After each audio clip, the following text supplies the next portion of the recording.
Okay. எங்களுக்காக இப்போ கடைசியா அவருக்கு அனுப்பிச்ச மெசேஜஸ் ஏதாவது காட்ட முடியுமா? சொல்ல முடியுமா? ஏதாச்சும் WhatsAppல ஏதாவது? லாஸ்ட்டா என்கிட்ட இது பண்ணது வந்து நான் வந்து போஸ்டர்ஸும் என்னோட பிரஸ் மீட்டோட வீடியோஸ் சாருக்கு அனுப்பிச்சிருந்தேன் தெலுங்கு மூவி. அத பார்த்துட்டு வாவ்டா! நான் இந்த படத்துல லுக் வேற மாரி இருந்துச்சு இன்னோசென்ட்டா. இல்ல அப்படியே ரொம்ப ராவா இருக்கு, ரொம்ப கல்ட்டா இருக்கு. பண்ணிருவியாடா? பண்ணிருவியாடா? பண்ணிடுறா. எனக்காக எப்படியாவது இது வேற லெவல்ல பண்ணிடுறா.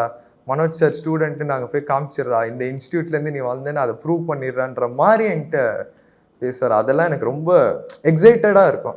சாரோட அந்த மாரி ஒரு கான்வர்சேஷன் வச்சுக்கிறதே ரொம்ப எக்ஸைட்டடா இருப்பேன் எனக்கு. ஓகே. நான் அவர் சொல்ற மாரி தான் இப்ப நானும் யோசிக்கிறேன். இப்ப அவரோட ஸ்டூடண்ட்ட இப்ப நீங்க தான் லைக் அடுத்து நீங்க அவருடைய ட்ரீம் எல்லாம் நீங்க ஃபுல்ஃபில் பண்ணணும் அப்படின்றது ரொம்ப ஆசையா இருக்கு. அதுக்காக நீங்க ஓடிட்டு இருக்கீங்கன்னு நான் நம்புறேன். கண்டிப்பா. அண்ட் அந்த வார்த்தை எப்படி லைக் ஹாண்டிங்கா இருக்கும்ல. மனோஜ் சார் ஸ்டூடண்ட்ரா நீ ப்ரூவ் பண்ணிடுறா அப்படின்னு எல்லா மேடையிலும் போகும்போது அந்த ஒரு விஷயம் உங்களுக்கு தோணிட்டு இருக்கும். ஆமா. ஏன்னா சார் தான் எனக்கு குரு. அவர் தான் என்ன இன்ட்ரோடியூஸ் பண்ணாரு. அவர் தான் எனக்கு சொல்லிக் குடுத்தாரு. எப்படி நடிக்கணும், எப்படி கேமரா முன்னாடி நிக்கணும்.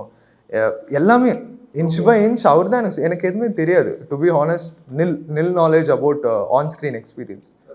ஸோ அவர் தான் என்ன இன்ச் பை இன்ச்சா செதுக்குனாரு. ஸோ எல்லா கிரெடிட்ஸ் அவருக்கு தான். நான் இதுக்கு மேல என்ன பண்ணாலும், எந்த மாரி ரோல்ஸ் பண்ணாலும், எந்த மாரி ப்ராஜெக்ட்ஸ் எடுத்தாலும் சாருக்கு தான் எல்லா கிரெடிட்ஸும் போகும். ஸோ இந்த பாத்த கிரியேட் பண்ணது அவரு தான்.